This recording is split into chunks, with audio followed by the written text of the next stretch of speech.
আসসালামু আলাইকুম ভিউয়ার্স, আজকে আপনাদের জন্য নিয়ে এলাম মজাদার সুজির তৈরি আফলাতুন মিষ্টির রেসিপি।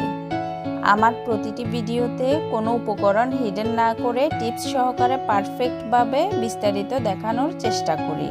তাই আমার ভিডিওগুলো স্কিপ না করে শেষ পর্যন্ত দেখলে ইনশাআল্লাহ উপকৃত হবেন। চলুন তাহলে শুরু করি। বিসমিল্লাহির রহমানির রহিম। ব্যাটার তৈরির জন্য নিয়েছি 2টি ডিম, 1 কাপ চিনি, 4 ভাগের 1 চা চামচ জায়ফল গুঁড়ো, সামান্য লবণ এবং 1 কাপ ঘি। এবার সবগুলো উপকরণ একটি হ্যান্ড বিটারের সাহায্যে খুব ভালোভাবে মিশিয়ে নিচ্ছি। আপনাদের হাতের কাছে জায়ফল গুঁড়ো না থাকলে এখানে এলাচ গুঁড়োও ব্যবহার করতে পারেন। তবে আসল আফলাতুন মিষ্টির স্বাদ ও ঘ্রাণ পেতে হলে অবশ্যই জায়ফল গুঁড়ো ব্যবহার করতে হবে। এখন দিচ্ছি আফলাতুন মিষ্টির প্রধান উপকরণ 1 কাপ সুজি, 1 কাপ গুঁড়ো দুধ। বাইন্ডিং এর জন্য দিচ্ছি 1 টেবিল চামচ ময়দা। সবশেষে দিয়ে দিচ্ছি 1 চা চামচ বেকিং পাউডার। এখানে ডিম, ময়দা এবং বেকিং পাউডার পরিমাণে এর চেয়ে বেশি দেওয়া যাবে না, তা না হলে আফলাতুন মিষ্টি না হয়ে কেক হয়ে যাবে। এবার সবগুলো উপকরণ খুব ভালোভাবে মিশিয়ে ব্যাটারটি 10 মিনিটের জন্য রেস্টে রাখব। আমার ভিডিওগুলো ফলো করে কোনো রেসিপি তৈরি করতে প্রবলেমে পড়লে আমাকে অবশ্যই কমেন্ট করে জানাবেন। আমি ইনশাআল্লাহ সলিউশন দেওয়ার চেষ্টা করব। এবং আমার নতুন নতুন ভিডিওগুলোর আপডেট পেতে হলে অবশ্যই আমার চ্যানেলটি সাবস্ক্রাইব করে রাখুন। প্রথমে অনেক বেশি ঘন থাকলেও 10 মিনিট রেস্টে রাখার পর দেখুন আমার ব্যাটার অনেকখানি স্মুথ হয়েছে। এবার ব্যাটারগুলো একটি স্কোয়ার শেপের মোল্ডে নিয়ে প্রিহিট করা ইলেকট্রিক ওভেনে 140 ডিগ্রি সেলসিয়াস তাপমাত্রায় 30 মিনিট বেক করব। ওভেন বেঁধে সময় কম বেশিও লাগতে পারে।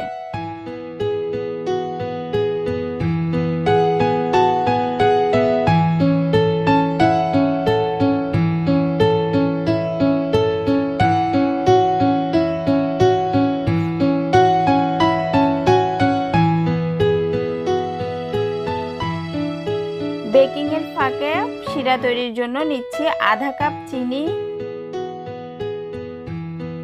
1/4 কাপ পানি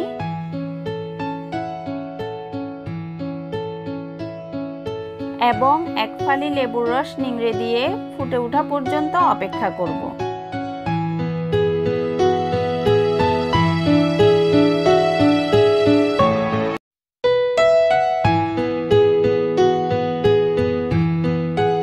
শিরা ফুটে ওঠার পর 1 টেবিল চামচ ঘি দিয়ে সামান্য নেড়েচেড়ে চুলার আঁচ বন্ধ করে দিব।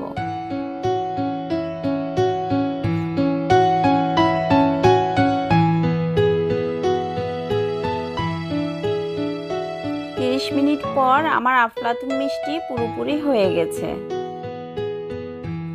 শিরা দেওয়ার পূর্বে যে যার পছন্দ মতো সাইজে কেটে নিতে হবে।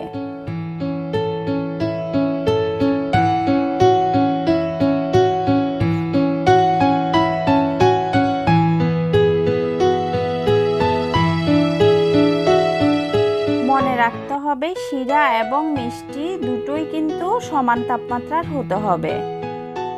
অর্থাৎ আপনার মিষ্টি যদি ঠান্ডা হয় তাহলে শিরাও কিন্তু ঠান্ডা অবস্থায় দিতে হবে, আর মিষ্টি যদি গরম হয় তাহলে শিরাও গরম অবস্থায় দিতে হবে। এই তো খুব সহজেই স্বাস্থ্যসম্মতভাবে ঘরেই তৈরি হয়ে গেল ছোট বড় সকলের প্রিয় দারুণ মজার আফলাতুন মিষ্টি। আরও একটি নতুন ভিডিও দেখার আমন্ত্রণ জানিয়ে আজকের মতো বিদায় নিচ্ছি। আল্লাহ হাফেজ।